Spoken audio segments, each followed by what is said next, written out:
Graça e paz, queridos irmãos. Hoje, se Deus permitir, nós finalizamos as nossas aulas em Cristologia e nós vemos que é bastante conteúdo, né?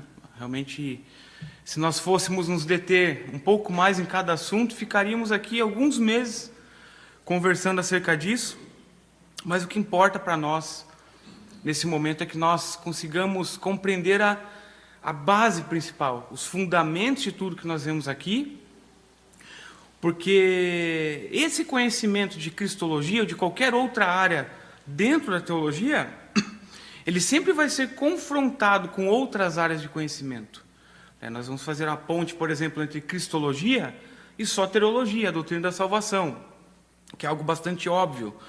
Então, é necessário que nós façamos essa base, terminando agora, para que os próximos temas sejam melhor compreendidos.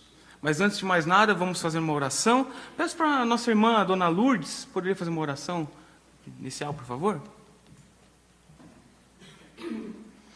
Senhor nosso Deus, nosso Pai, estamos chegando à Tua casa, Senhor, para Te adorar, para ouvir a Tua palavra e que possamos guardá-la, Senhor, na nossa mente, no nosso coração.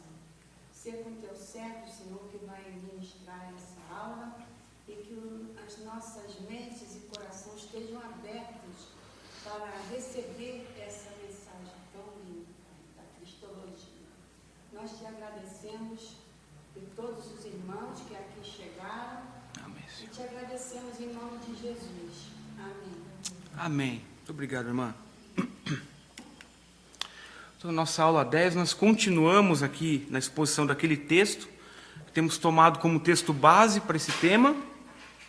Assim como Charles Hodge fez com esta obra de Turretin, em suas aulas de teologia sistemática, nós temos feito um pouco dessa maneira, aprendendo com aquilo que Turretin está expondo, a maneira como ele coloca em sua obra, e fazendo algumas reflexões aqui, algumas explicações adicionais na sequência de cada um desses trechos.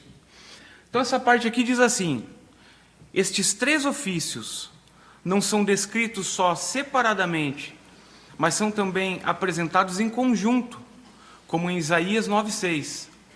Aquele que é chamado menino em razão de sua concepção humana e filho em razão de sua geração eterna, é intitulado maravilhoso em razão da pessoa, conselheiro com respeito à profecia, pai da eternidade com respeito ao sacerdócio e príncipe da paz, sobre cujos ombros o governo repousa, com respeito ao seu reino. Então, essa passagem de Isaías 9,6, é de fato uma das mais ricas dentro dessa cristologia veterotestamentária, porque nós vemos aqui que é uma união dos ofícios em uma única pessoa. Vimos um pouco disso na aula passada, né? Alguns trechos ali das Escrituras que já demonstravam isso, mas aqui nós vemos essa ênfase. Isaías 9,6, se os irmãos puderem abrir, por gentileza. Texto clássico, né? Inclusive o próprio autor, ele já praticamente cita o texto todo, mas nós faremos a leitura diretamente nas Escrituras.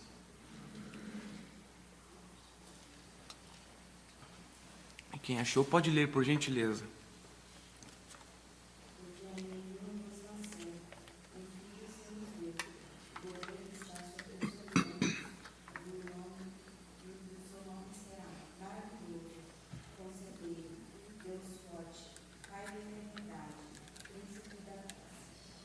Maravilha, né? Nós começamos as aulas de cristologia justamente nomeando Cristo, trazendo aqueles títulos, os quais são dados a Cristo nas Escrituras, e cada um desses títulos aqui encontra um profundo significado, encontra uma função de fato. Então, olhando agora para o tríplice ofício de Cristo, nós trazemos todas essas designações aqui, para conseguirmos entender a magnitude do poder de Cristo. E nós vemos aqui que nessa passagem nos dito, né? Porque um menino nos nasceu, um filho se nos deu. Aqui as palavras menino, filho, esses termos já apontam para as duas naturezas de Cristo. Ou seja, um menino nos nasceu porque Cristo encarnou no tempo, porque ele possui essa natureza humana. Ao mesmo tempo, um filho se nos deu, né? E filho aqui é o Filho de Deus. O Filho de Deus foi dado aos homens, demonstrando, portanto, a natureza divina de Cristo sendo ressaltada nessa passagem, né? E atestando a pré-existência eterna de nosso Senhor e Salvador Jesus Cristo. É dito também que ele é um maravilhoso conselheiro, ou seja, apontando diretamente, né, para um de seus ofícios aqui como profeta. Então, como conselheiro, Cristo é a fonte de toda sabedoria e de toda verdade. Ele é o profeta que dá o conselho perfeito de Deus. E esse conselho é um conselho para a salvação, é um conselho para a vida. Então, não há salvação fora de Cristo, porque somente em Cristo nós encontramos a palavra da verdade. E a palavra hebraica aqui para conselheiro significa justamente um guia, aquele que dá direção. Portanto, a essência do ministério profético de Cristo é justamente essa: nos dar direcionamento, nos dirigir ao Pai, tirando os homens pecadores do mundo, tirando os homens de seu próprio conselho e colocando esses homens em posição de obediência, de submissão ao nosso Deus eterno. Mas o autor, Isaías, vai adiante. Ele diz: Deus forte, Pai da eternidade. E aqui uma referência ao ofício sacerdotal de Cristo, né? E o sacerdote, justamente, ele é um tipo de pai espiritual do povo. Ele fala aqui Pai da eternidade, né? Trazendo essa referência, inclusive. O sacerdote é aquele que cuida, aquele que intercede, aquele que provê as necessidades espirituais do povo. E Cristo faz isso de maneira perfeita também. Ele é a fonte da vida eterna de seus filhos. O sacrifício de Cristo nos gera uma nova vida. Então, nós vemos aqui a grande distinção, a grande diferença entre os sacerdotes do Antigo Testamento e o sacerdócio de Cristo, né? Que ele mesmo é o sacrifício. Ele dá a sua vida para a propiciação dos pecados dos homens. E por ser o homem-Deus, ele morre, mas ele morre de maneira definitiva. Ele extirpa toda a culpa, toda a condenação sobre os homens. E por fim, nessa passagem, só para a gente fechar aqui, né, a maneira como Isaías coloca esses três ofícios, não com essas palavras, mas com esses títulos, né? Ele chama aquele que viria, o Messias, o Cristo, de Príncipe da Paz. É um título explicitamente real, portanto, né? E o governo, esse principado, estaria sobre os ombros de Cristo, deste Príncipe da Paz, né? Aquele que estabelece, que tem a capacidade, a autoridade de estabelecer a paz e a paz eterna, a paz com Deus. Portanto, nós vemos aqui a grande diferença entre esses ofícios lá do Antigo Testamento, né, em sua eficácia e a sua eficácia perfeita, eterna, em Cristo. E vamos adiante, irmãos. O autor continua dizendo aqui: e assim, em Isaías 61, agora, se designa um tríplice propósito da unção de Cristo. Pregar boas novas aos mansos, o que pertence a um profeta, mais uma vez. Curar os quebrantados de coração, o que pertence a um sacerdote. Proclamar libertação aos cativos e pôr em liberdade os algemados, o que pertence a um rei. E aqui ele cita Salmo 110. Justamente outra passagem brilhante, né? Nós não vamos ler toda a passagem agora, mas vamos ver lá, Isaías 61, 1, só para a gente ter uma ideia do que nós estamos tratando. É dito assim: o Espírito do Senhor Deus está sobre mim, porque o Senhor me ungiu para pregar boas novas aos mansos, enviou-me a restaurar os contritos de coração, a proclamar liberdade aos cativos e a abertura de prisão aos presos. E todo o restante aqui deste capítulo vai nos mostrando esta figura de Cristo trazendo de maneira concreta, de maneira eficaz a salvação aos homens. Isaías fala acerca de pregar as boas novas aos mansos, obviamente falando aqui do ofício profético. Como já vimos aqui, nós vamos passando um pouquinho mais rápido, somente atestando que essas passagens estão tratando do tríplice ofício de Cristo. Ele fala acerca de curar os quebrantados de coração, e a função do sacerdote era justamente lidar com o quebrantamento dos homens, do povo de Deus, esse quebrantamento causado por conta de seu próprio pecado. Então, o pecado, ele tinha um peso na vida de cada crente, ainda tem, E os sacerdotes, eles ofereciam sacrifícios justamente para fazer essa expiação, para trazer consolo ao povo de Deus, para buscar essa restauração na relação do povo para com o Senhor.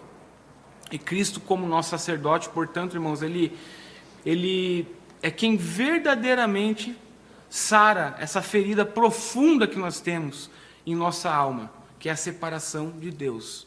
Cristo faz isso de maneira perfeita. E Isaías também diz: proclamar libertação aos cativos e pôr em liberdade os algemados. Libertação de cativos, de presos, obviamente é um ato de poder, um ato de autoridade real. Então Cristo aqui assumindo essa figura como o rei, o ofício, como majestade, nos libertando do pecado, nos libertando da morte, nos libertando de Satanás. Então, Cristo possui poder para todas essas coisas. Todas essas algemas que podem prender o homem de alguma maneira são quebradas por Cristo, porque ele possui esse poder. O poder dado a Cristo foi dado pelo próprio Deus. E daí aqui o autor cita o Salmo 110, outro texto que a gente pode ler posteriormente, justamente que é um texto conhecido, em que o Messias ele é retratado como esse rei vitorioso, que ele vem e derrota seus inimigos, mostrando que Cristo não somente ele é um profeta em sua melhor forma, é um sacerdote como não havia no Antigo Testamento, mas também ele é um tipo de rei que possui um poder que é ímpar, que não se encontra paralelo em toda a criação humana. Essa passagem de Salmo 110, ele diz, nós vamos olhar aqui rapidamente, inclusive é o próximo ponto aqui que o autor entra. Ele diz assim, a dignidade real de Cristo e sua vitória e triunfo sobre seus inimigos são asseveradas ao longo de todo o Salmo. A profecia é elaborada no Salmo 110, 2, onde lemos que o cetro de sua palavra sairá de Sião. O sacerdócio é ensinado no versículo 4. O Senhor jurou e não se arrependerá. Tu és sacerdote para sempre. Então, Turretin faz uma pausa aqui e nos convida a olhar um pouquinho mais de perto esse Salmo 110. Pelo menos algumas partes dele aqui, irmãos. Então, primeiro ponto, nós vemos aqui de fato a dignidade real e a vitória de Cristo como o rei, de seu povo, como o rei de toda a humanidade. E há uma declaração muito impressionante que logo no início do Salmo, que é o Salmo 110, verso 1, é dito assim: disse o Senhor ao meu Senhor, assenta-te à minha mão direita, até que ponha os teus inimigos por escabelo dos teus pés. É um texto interessante porque Davi refere-se aqui a alguém superior a ele. Nós estudamos esse texto aqui tem algumas semanas, alguns meses atrás aí, em nossas reuniões de quarta-feira, em que nós vemos que, de fato, Davi está apontando para uma autoridade maior do que ele mesmo, pensando nessa perspectiva, que Davi era o maior que havia. Ele era respeitado, ele possuía todo esse poder, esse reconhecimento, mas ele está falando de alguém maior do que ele mesmo, o Messias prometido, aquele que está à mão direita de Deus, está à destra de Deus, ou seja, um lugar de máxima honra, alguém que possui uma realeza maior do que o próprio rei Davi. possui uma autoridade diferente dele, uma autoridade que se estende através dos tempos, uma autoridade que é eterna, que é maior do que qualquer tipo de período em que os homens passem à frente de uma nação, de um país, né? E nós olhamos para a nossa realidade, vemos os mandatos eleitorais, né? Os presidentes sendo eleitos e passando 4 anos, ou outros tipos de governantes, né? E sabemos que há um limite para isso, há um início e há um fim para este ofício que é transitório. Mas quando olhamos para Cristo, Ele está à destra do próprio Deus, mostrando a sua majestade, mostrando que a sua autoridade provém do próprio Pai. E o Salmo 110, 2 diz assim, meus irmãos: o Senhor enviará o cetro da tua fortaleza desde Sião, dizendo, domina no meio dos teus inimigos. E o cetro aqui é justamente a autoridade, o símbolo dessa autoridade dada a um rei, né? Esse cetro da fortaleza de Cristo, ou cetro da sua palavra, como é dito aqui, né? É o reinado de Cristo se expandindo por meio da sua palavra, o evangelho que sai de Sião, né? O lugar da presença de Deus, e vai para todo mundo, vai sendo espalhado por todo mundo. Vejam como que isso muda também a nossa perspectiva. Pois a maneira como a palavra de Deus vai para todos os cantos do mundo, portanto, é feito debaixo do poder, dessa autoridade, desta majestade de Cristo.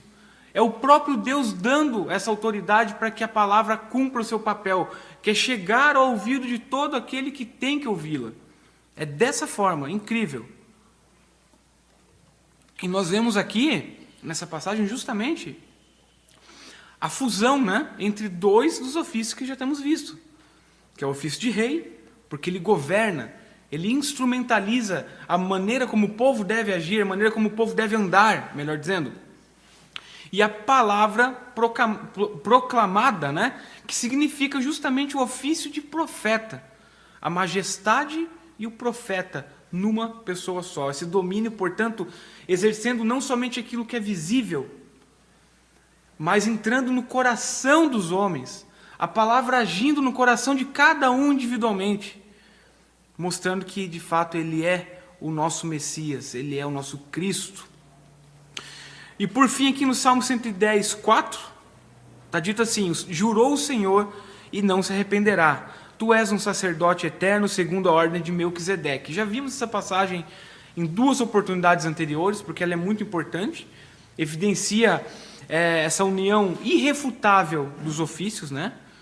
É um rei, Cristo é um rei que não é apenas um rei, ele também é um sacerdote, e o sacerdócio de Cristo é estabelecido de uma forma mais solene possível, com juramento divino e irrevogável aqui, né? É dito lá, jurou o Senhor e não se arrependerá. Portanto, olhando para Cristo sob essa perspectiva, os ofícios de Cristo não são exercidos transitoriamente, não são exercidos de maneira imperfeita, como aqueles homens do Antigo Testamento fizeram. Não são reis que falharam, não são sacerdotes que tiveram insegurança, não são profetas que esmureceram. Não, Cristo é perfeito em todas essas funções. Os ofícios são perfeitamente executados por nosso Senhor, porque Ele é perfeito. Então aqui a gente traz novamente aquela dinâmica, né, da união hipostática. Por que era necessário que o Deus homem assumisse esse papel? Por que era necessário que ele fosse homem, que fosse Deus? Primeiro, para que ele representasse os homens diante do Pai. E segundo, para que ele fosse representante de Deus diante dos homens, fizesse este intermédio, mas também para que ele fizesse isso de maneira plena, perfeita, para que ele vencesse a morte, para que ele cumprisse cada um de seus 3 ofícios aqui de maneira perfeita, de maneira que não precisamos de mais alguém para nos fazer o intermédio entre a raça humana e entre Deus. Não precisamos de Maria, não precisamos de santos, não precisamos de rituais, não precisamos de nada mais. Somente precisamos de Cristo. Ele supre todas essas necessidades.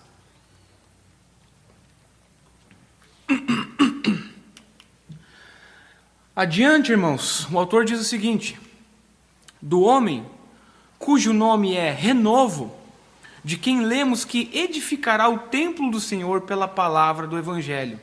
Zacarias 6, 12 e 14.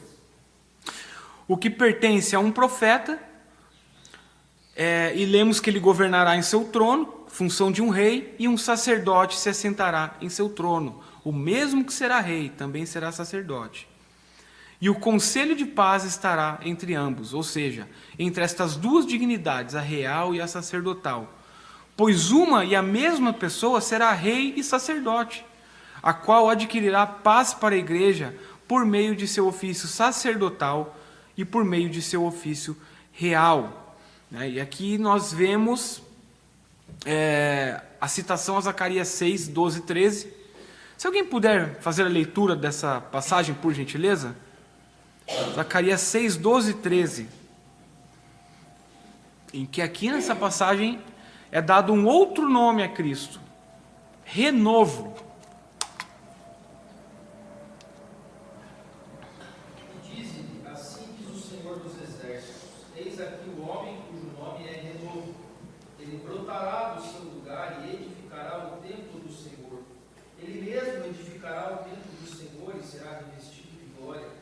Assentar-se-á no seu trono e dominará, e será sacerdote no seu trono, e reinará perfeita união entre ambos os ofícios. Maravilha, obrigado, reverendo. E essa palavra renovo, é um título messiânico que já é visto no Antigo Testamento em algumas outras passagens. Isaías utiliza esse termo, Jeremias também utiliza. E o texto diz aqui que esta pessoa, que este Cristo edificará o templo do Senhor. Ou seja, Cristo, o profeta, ele edifica o verdadeiro templo de Deus, a verdadeira igreja. E aqui a grande diferença: não se trata de uma construção com pedras, de uma igreja feita à base de pedras, mas com a palavra do Evangelho. Cristo faz isso de maneira perfeita. A igreja deve a sua existência, portanto, a Cristo. E aqui é uma comparação no texto entre o rei e o sacerdote no mesmo trono. E essa profecia ela é um pouco chocante para a mentalidade judaica, se a gente parar aqui para olhar um pouquinho. Primeiro, porque tudo isso era muito distinto. A realeza vinha da tribo de Judá, que nós pensamos, obviamente, em Davi, e o sacerdócio vinha de outra tribo, que era a tribo de Levi. E pensamos automaticamente em Arão como um representante aqui.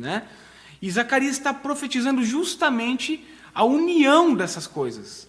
Como uma pessoa só, este renovo, se assentando nesse trono, como um rei, para dominar, ou seja, um ato de majestade, de fato. Mas também exercendo o sacerdócio nesse mesmo rei, neste mesmo trono, perdão. Ou seja, um rei que ele também é sacerdote. O trono que é ao mesmo tempo real e sacerdotal. E há aqui uma harmonia, uma paz entre ambos estes ofícios. Ele diz lá, o conselho de paz entre ambos, ele cita esse termo, justamente mostrando que há uma plenitude, uma harmonia entre essas coisas, porque não é um homem qualquer que está fazendo isso. Não se trata de alguém que foi comissionado, mesmo com suas imperfeições, para executar esses ofícios, de maneira conjunta. Mas é o próprio Cristo que está fazendo. E vamos adiante, meus irmãos. E aqui o autor, uma passagem bem grande, mas é muito interessante. Ele diz assim: e assim no Novo Testamento, estes 3 ofícios são com frequência enfeixados, como em João 14,6, quando lemos que Cristo é o caminho, a verdade e a vida. O caminho conduz, a verdade instrui e a vida salva. O caminho em seu sacerdócio, quando por seu próprio sangue ele nos abriu uma via de acesso ao céu, Hebreus 10:20 fala acerca disso. A verdade em seu ofício profético, porque ele nos revela a palavra do Evangelho, a única verdade salvífica. e a vida em seu ofício real, pelo qual ele nos vivifica e nos protege mediante sua eficácia. O caminho na morte, a verdade na palavra, a vida no Espírito. Daí dizer Emiceno sobre esta passagem, né, uma paráfrase feita aqui por um pensador lá do passado. Eu sou o caminho, porque ninguém vem ao Pai senão por mim. Eu sou a verdade, porque ninguém conhece o Pai senão de mim. E eu sou a vida, porque ninguém vive senão em mim. Essa passagem é maravilhosa, né? É impossível nós, como pessoas que somos tementes a Deus, que amamos ao nosso Senhor, que isso não nos arrepie de alguma maneira.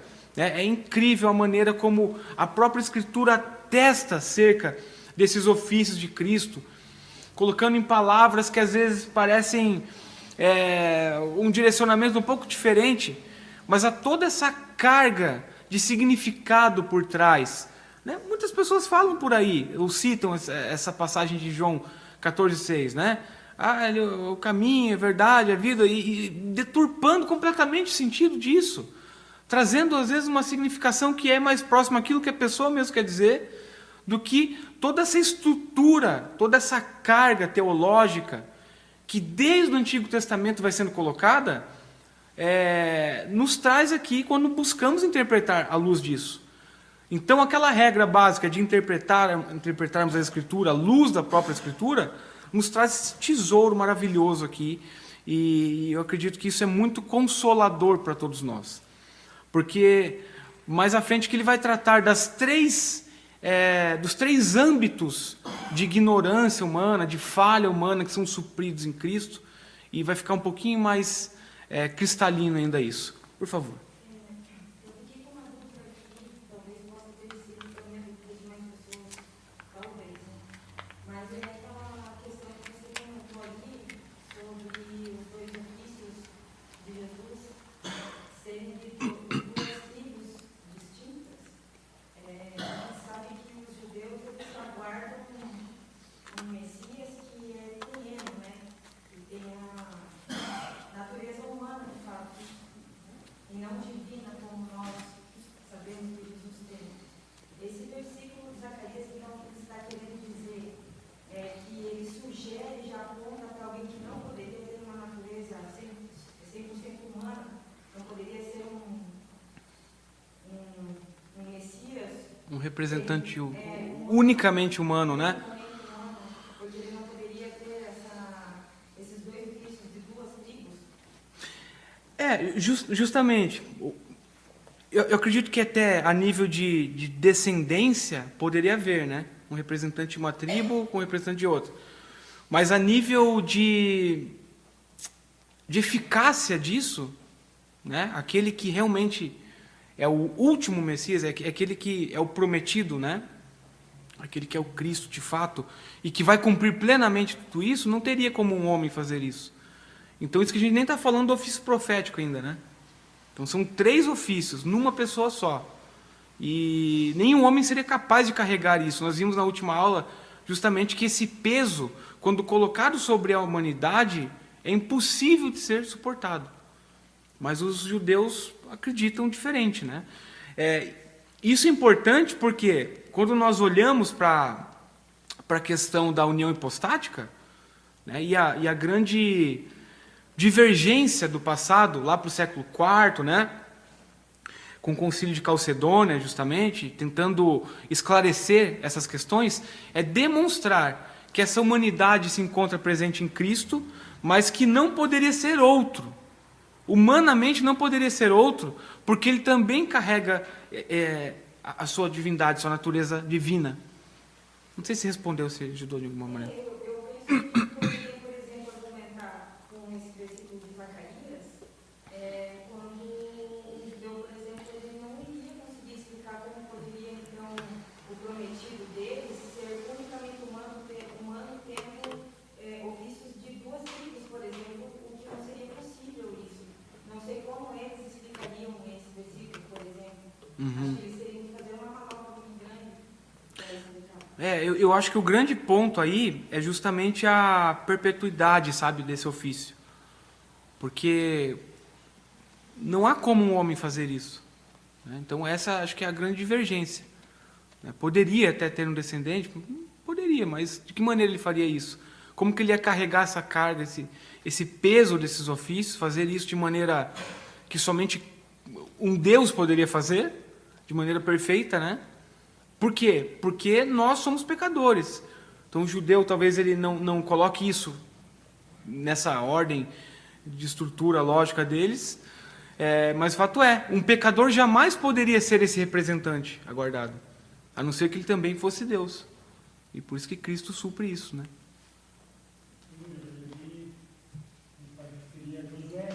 Uhum. Na verdade, ele se auto-Josué. O judeu pode dizer que, na verdade, é o rei de Josué, que Josué acabou sendo sacerdote de rei. Isso. Pode ser, justamente. Inclusive, até isso, nós vimos na última aula que há transitoriamente alguns que carregam, né, os dois ofícios ali, a gente vê isso na história, mas é sempre isso, é transitório. Mas certamente eles irão se apegar a isso, né? Eles continuam aguardando com base nessas descrições que, ao invés de apontarem para um representante humano que está por vir, na verdade apontam para o Cristo, para o Messias. É interessante como a perspectiva judaica e cristã tratam às vezes do mesmo texto e para a gente parece muito irracional às vezes que eles não estão enxergando o que a gente está enxergando. Mas peraí, como é que vocês não estão vendo essas profecias aqui se cumprindo lá em Cristo, no Novo Testamento? Eles esperam um Messias homem, não Cristo. Estão esperando outra pessoa. É um tipo de cegueira espiritual mesmo, né? Então, só para tentar entender qual foi a pergunta da Amanda, como que os judeus iriam entender, aceitar isso, né? Visto que o sacerdócio era de uma tribo e o governo, né, seria de outra. Pelo fato de Zacarias ter colocado isso aí, ele fez certamente isso inspirado por Deus. Não é? Uhum. E somente qualquer judeu que fosse ler isso aí só vai compreender se ele também for Iluminado. iluminado pelo Espírito Santo. Não é? Tanto que o próprio Senhor Jesus veio e o povo judeu, na época e até hoje, não reconhece como Messias. Uhum. Né? Então, sim, essa passagem de Zacarias, mostrando que um único homem de novo seria, né, vindo de duas tribos, né? Assim poderia ser. Um homem, né, compreendendo os dois ofícios, de tribos diferentes aí. Então, isso é, de fato, prova de que não seria um homem comum, um homem normal. Só pode ser divino. Né? Então, Zacarias tinha essa impressão. Agora, o problema do judeu entender ou não, é o problema do judeu, né? De Deus iluminá-lo ou não. Né? Tanto que alguns judeus foram iluminados, entenderam. Né? O escritor dos Hebreus, Paulo, enfim, os escritores do Novo Testamento. Os outros judeus até hoje não entendem. Então, eu entendo sim que seria divino e Zacarias estava dizendo isso aí. Obrigado, pastor. Então, indo adiante aqui, o autor cita aqui essa declaração de João 14,6, eu sou o caminho, a verdade e a vida, como uma proposição cristológica das mais emblemáticas que nós vemos nas Escrituras, né? Não se trata de uma metáfora poética, de algo do gênero, mas é uma definição mesmo ontológica de Cristo, apresentando, portanto, né, a personificação da própria salvação em sua totalidade. E nós vemos aqui alguns pontos rapidamente, para a gente ir adiante, né? Quando é dito caminho, né, referindo-se ao ofício sacerdotal e essa restauração do acesso a Deus, né? Aquilo que nós temos visto, né? A condição humana após a queda é de exílio, é de separação da presença de Deus. E nós somos separados por quê? Porque é uma barreira de justiça, há uma barreira de santidade no meio do caminho, né? Então, Cristo aqui, enquanto ele executa, portanto, seu ofício sacerdotal. E a profundidade nessa passagem, ou nesse termo, caminho, é o fato de que não somente ele aponta ou abre uma via para que nós devamos seguir, mas ele mesmo constitui essa própria via. Cristo é o próprio caminho. Ele não está dizendo assim, vão por aquele lado lá, ou façam tal coisa, né, apeguem seus rituais, né, encham-se de liturgias e de coisas. Não, ele está falando, eu próprio sou o caminho que leva a Deus. Portanto, ele tira os homens da morte e leva os homens até Deus dessa maneira. A questão da verdade aqui, a palavra verdade, né, mostra o ofício profético, obviamente, e a iluminação do intelecto dos homens. É aquilo que o pastor falou, né? Se as escrituras foram divinamente inspiradas, ou seja, elas foram escritas pelo próprio Espírito, compelindo aqueles homens a escreverem as escrituras, a compreensão dessas palavras não é menos importante, né? As escrituras foram escritas por Deus, mas nós intelectualmente compreendemos elas, somente intelectualmente. Não é assim que funciona. A iluminação se dá por meio do Espírito Santo. Então o Espírito nos habilita, né? E Cristo aqui exerce este ofício como aquele que leva a verdade, aquele que é a própria verdade, porque Ele é o Logos eterno, Ele é a palavra, né? Em quem a verdade subsiste. Cristo é a própria verdade encarnada. Portanto, Ele nos faz compreendermos aquilo que Deus realmente quer dizer, né?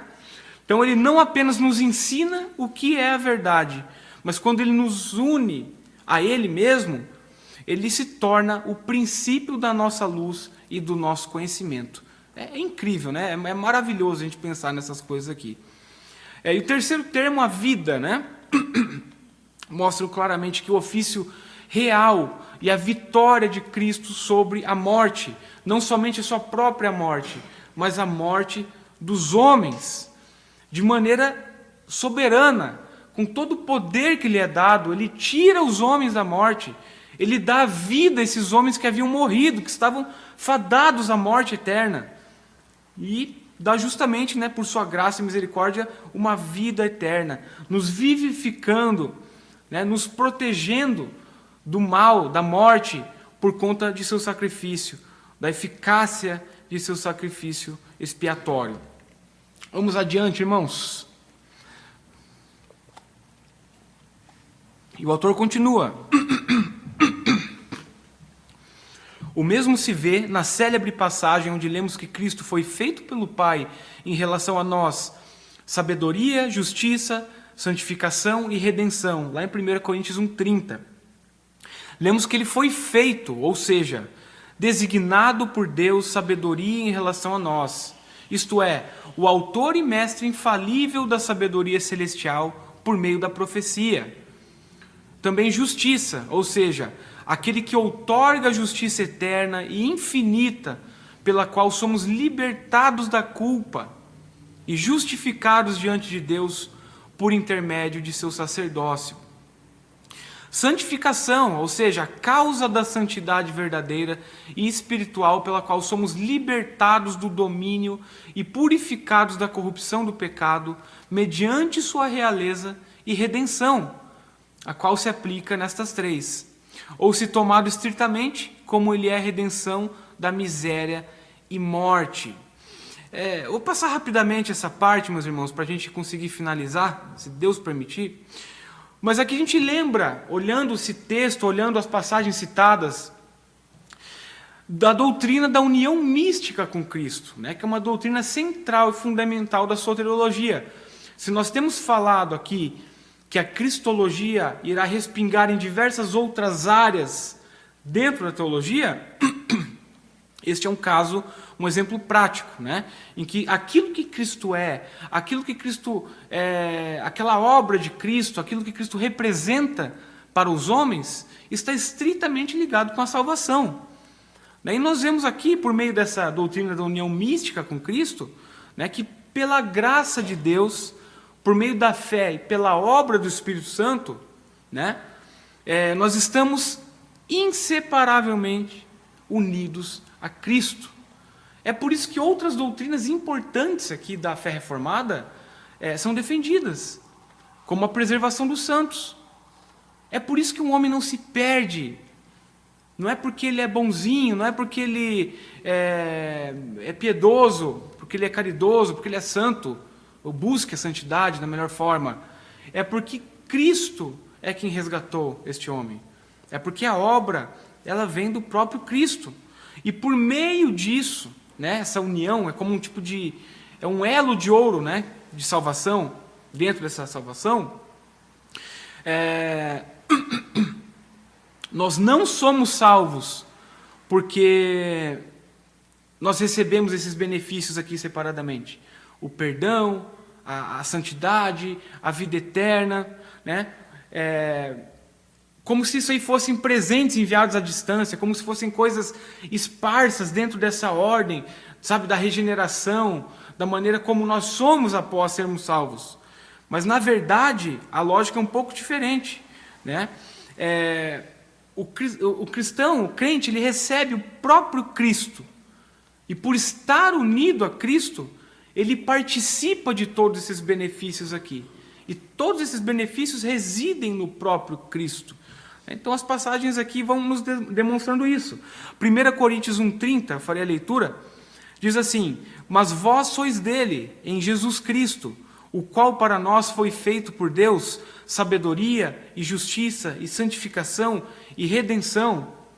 Mais uma vez aqui nos lembrando do tema que temos estudado, né? A sabedoria, ou seja, o ofício de profeta se colocando de maneira concreta na vida do povo, a justiça representando o ofício sacerdotal, a santificação e redenção mostrando o ofício de rei, né? Um processo de libertação que ocorre, né? Um decreto que é dado sobre a pena, sobre a extinção da culpa de alguém que merecia de fato ser punido. Então Cristo representa todas essas coisas aqui, irmãos. Vamos adiante. E assim lemos que Deus nos falou por meio de seu Filho, como que por meio de um sacerdote supremo. Hebreus 1, 2, 3. Que depois de purificar nossos pecados como sacerdote, assentou-se à destra da majestade nas alturas, como rei. Então o autor vai concluir aqui essa sessão com a passagem de Hebreus 1, 1 a 3, que diz o seguinte, vou ler aqui para a gente ganhar um pouquinho de velocidade. Havendo Deus antigamente falado muitas vezes e de muitas maneiras aos pais pelos profetas, a nós falou-nos nesses últimos dias pelo Filho, a quem constituiu o herdeiro de tudo, por quem fez também o mundo, o qual, sendo o resplendor da sua glória e a expressa imagem da sua pessoa, e sustentando todas as coisas pela palavra do seu poder, havendo feito por si mesmo a purificação dos nossos pecados, assentou-se à destra da majestade nas alturas. Profundamente teológico, né? Passagem que realmente confronta, né, os judeus, confronta de fato aqueles que não acreditam em Cristo como este profeta, como esse sacerdote, como este rei. A passagem é muito clara acerca disso. Nós podemos ver isso de maneira bastante clara ali. Vamos adiante para tentar concluir o raciocínio do nosso autor. Segundo, a tríplice miséria dos homens introduzida pelo pecado. Ignorância, culpa e a tirania e a escravidão do pecado. Essa parte que eu acho que é muito interessante a gente refletir. A parte final aqui da nossa exposição. Tudo isso requeria esta conjunção de um ofício tríplice. A ignorância é curada pelo ofício profético, a culpa pelo sacerdotal, a tirania e corrupção do pecado pelo real. A luz profética se difunde nas trevas do erro. O mérito do sacerdote remove a culpa e nos granjeia a reconciliação. O poder do rei desfaz a escravidão do pecado e da morte. Então esse ponto aqui estabelece essa necessidade do triplo ofício de Cristo, não a partir de um tipo de abstração teológica, mas de fato uma análise precisa da condição humana após a queda.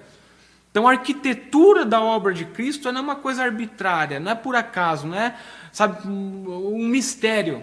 Há vários mistérios, obviamente, mas a maneira como isso se faz concreto tem uma lógica muito clara, como nós vemos aqui. É uma resposta perfeitamente ajustada a essa estrutura da nossa própria ruína.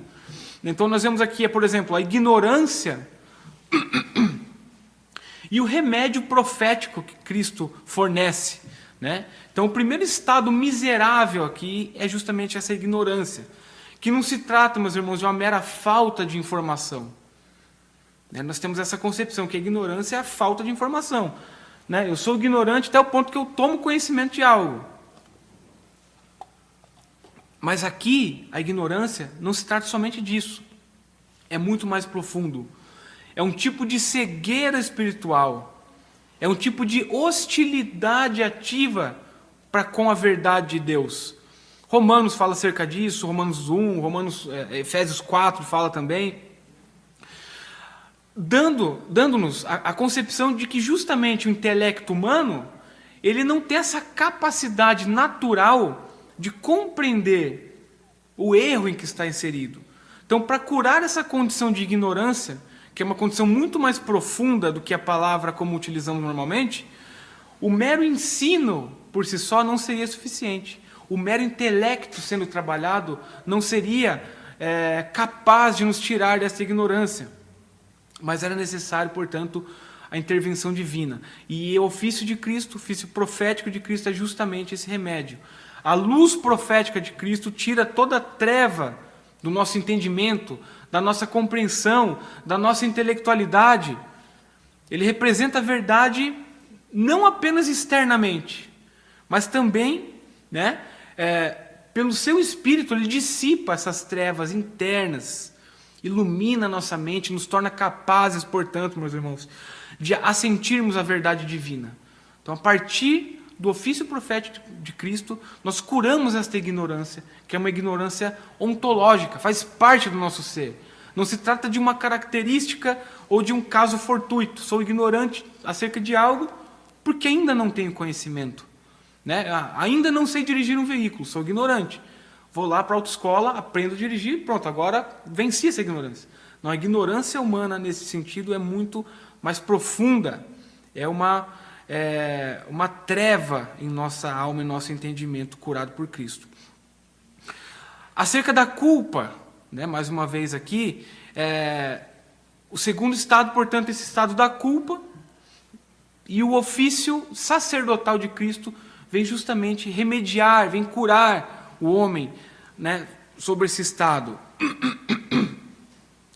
Porque perante um Deus santo, de fato, todo homem é réu, todo homem é culpado, todo homem é sentenciado a essa condenação. Romanos 3 fala acerca disso. Não se trata de uma culpa somente como sentimento aqui, meus irmãos. Outra diferença aqui na concepção mais ordinária da palavra. Não se trata de somente um sentimento, estou me sentindo culpado. Mas se trata de algo mais objetivo, juridicamente falando. Nós somos culpados, é um estado jurídico, uma situação jurídica que Cristo vem quebrar, vem cumprir esta justiça, fazer esta justificação por nós. Obviamente, nós não nos tornamos justos. Nós compreendemos isso, que é bastante enfatizado na doutrina reformada. Não nos tornamos justos, continuamos pecadores, imperfeitos, continuamos lutando contra a carne, mas somos justificados diante de Deus por conta do sacrifício de Cristo. Então, Cristo faz isso por nós, nos reconcilia com Deus por conta disso.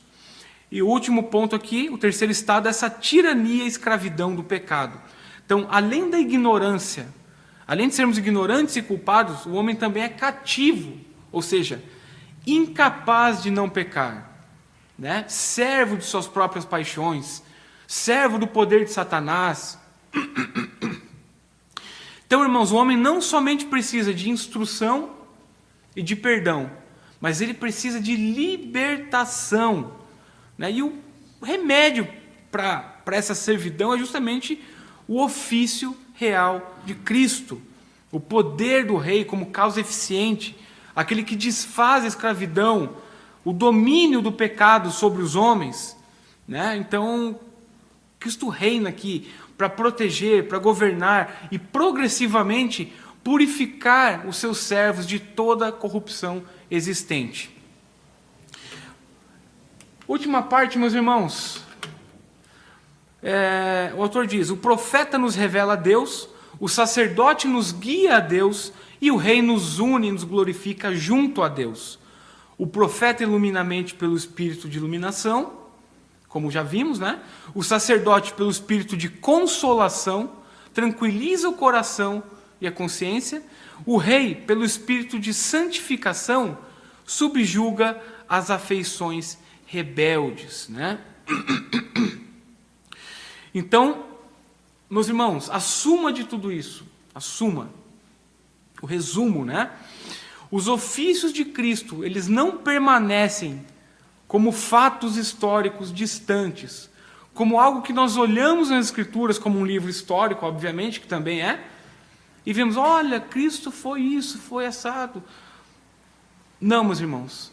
Esses ofícios de Cristo, eles são tornados eficazes na obra do Espírito Santo na vida de cada um dos crentes, né? Então, cada um destes ofícios, de fato, supre cada uma das dos grandes vazios que nós temos em nossa existência, né? Rapidamente aqui, a obra do profeta é revelar a Deus, mais uma vez, né? Mas a revelação externa, contida na Escritura, seria ineficaz para uma mente espiritualmente cega. Aquilo que já falamos aqui acerca de intelecto, acerca de iluminação, o Espírito de Deus, por meio de Cristo, nos proporciona isso, que nós compreendamos a palavra da verdade, que nós possamos olhar para essas santas letras e isso faça de fato um significado em nossa alma, em nosso coração, que nós sejamos tocados e transformados por meio das Escrituras, agora, nessa nova condição com Cristo, né? E como sacerdote, mais uma vez, ele nos guia a Deus, nos leva até o Senhor, né? Remove a nossa culpa e nos leva adiante de Deus, porque Ele é o sacrifício máximo oferecido, nos dá o espírito de consolação, como dito lá em João 14, aplica esse mérito de seu próprio sangue, para que nós possamos nos aproximar de nosso Senhor. E por fim, a obra do Rei que nos une e nos glorifica junto a Deus, nos dá este espírito de santificação, um espírito que a todo tempo, de maneira progressiva, nos santifica. Por isso que a nossa caminhada cristã é como uma jornada, em que nós não podemos parar no tempo. Se nós paramos no tempo, tem alguma coisa errada. Ah, mas eu aprendi isso aqui há 2, 3 décadas atrás, quando me tornei cristão, quando Cristo se revelou a mim. Mas continue estudando, continue buscando as palavras, a palavra da verdade, porque o Espírito de santificação continua agindo. Nós sempre podemos ser mais santos do que nós somos, até o dia em que nosso Senhor e Salvador virá nos buscar, e seremos plenos, juntamente com Ele, na glória, para adorarmos nosso Deus, de maneira plena e eterna e perfeita. Que Deus nos abençoe em tudo isso, meus irmãos. Passamos um pouquinho do horário. Temos alguma colocação, alguma coisa breve? Obrigado, meus irmãos, por todas essas 10 aulas que tivemos aqui. Foram 10 aulas com bastante conteúdo. E eu acredito que é fundamental para a igreja conhecer a Cristo, né? Dizer-se cristão sem conhecer a Cristo é uma incongruência. Obviamente, nós temos uma boa doutrina, temos uma boa teologia, somos muito bem pastoreados e conhecemos ao nosso Senhor. Mas quanto mais nós mergulhamos na essência de quem Ele é, mais isso enriquece a nossa alma, mais isso nos santifica, faz olharmos para Ele de uma maneira singela. Deus nos abençoe. Fazer uma oração, meus irmãos. Ó Senhor Pai amado, muito obrigado mais uma vez por esse conhecimento que nós aqui compartilhamos, Pai, extraindo das Tuas Escrituras, compreendendo que de fato, Pai, Tu és muito maior do que aquilo que nós imaginamos. Que humanamente nós não podemos compreender a grandeza da pessoa, da obra de Cristo, mas sabemos que também pelo Espírito Santo somos iluminados, somos instruídos, somos levados a compreender, Pai, o quão maravilhoso Tu és, para que possamos adorá-lo, glorificá-lo ainda mais, Senhor, com mais singeleza de coração, com mais pureza, com mais ênfase, com maior intensidade, Senhor. Por favor, Pai, plante no coração de cada um de nossos irmãos aqui, de cada um de nós, incluindo a mim, este amor, este desejo, Pai, para que a cada dia nós busquemos mais ao nosso Senhor e Salvador Jesus Cristo, Pai. Assim nós te pedimos e agradecemos no nome dele, Senhor Jesus Cristo. Amém.